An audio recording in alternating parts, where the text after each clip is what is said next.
Guys, Angus here, another Airsoft video review for you guys. Today we've got a review of a pretty new and innovative product, and that product is obviously the one set before us. This is the Goblin SOLO Paintball Pistol. Paintball in the name, you're probably wondering, this is an Airsoft channel. What's that doing on here? Well, this is also capable of firing Airsoft 6mm BBs. So it's best of both worlds here. It's the world's smallest paintball marker, and if you're interested in purchasing it, there'll be a link down below in the description to my friend Crisis Airsoft's site where you can purchase it for about $70. Now with that being said, let's go ahead and hop right into this review.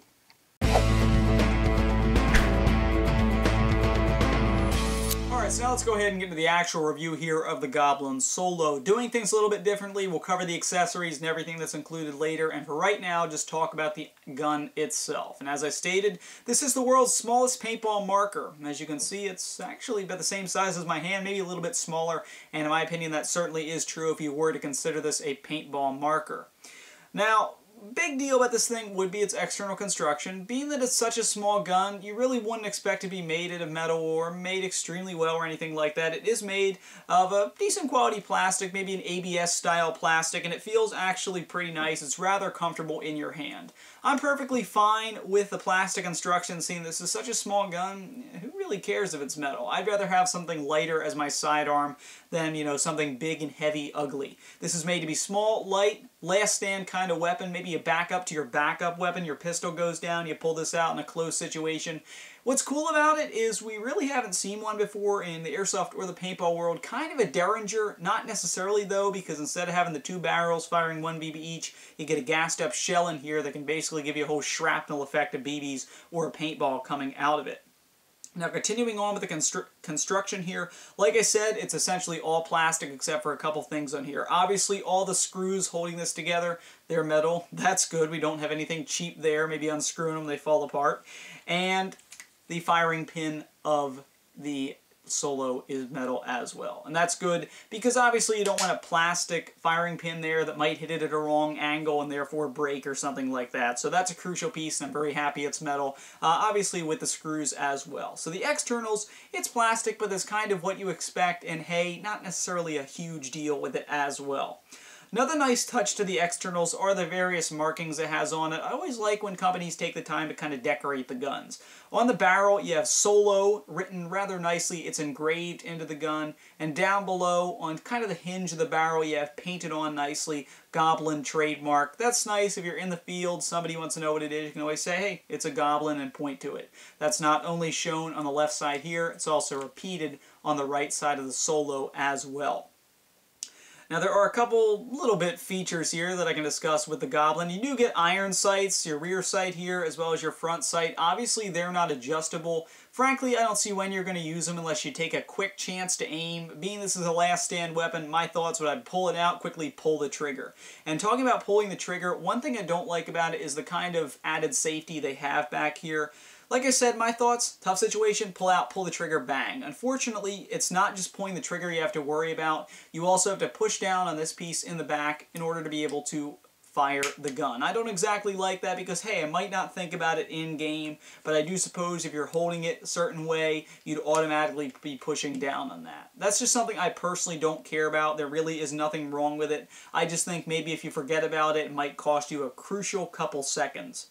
And really, with that being said, those are just the features on the Goblin and its external quality. Like I said, it's built like I'd expect it, built fairly nicely, metal pieces that should be metal are, and the whole thing's essentially plastic. Now let's discuss a little bit about how it works. Alright, so the Goblin SOLO operates via shells. It's powered by gas, whether that's CO2 or green gas, and that's filled into the shells, and then obviously the ammo is filled into the shells and then fired. This is a very simple mechanism, very simple to load. The actual shell cartridges themselves are just plastic pieces painted on rather nicely on the sides, whether they're paintball or airsoft. As I stated earlier, this is capable of firing your standard caliber paintballs, as well as 6mm airsoft BBs out of these shells, and they just slide over the actual gas piece itself.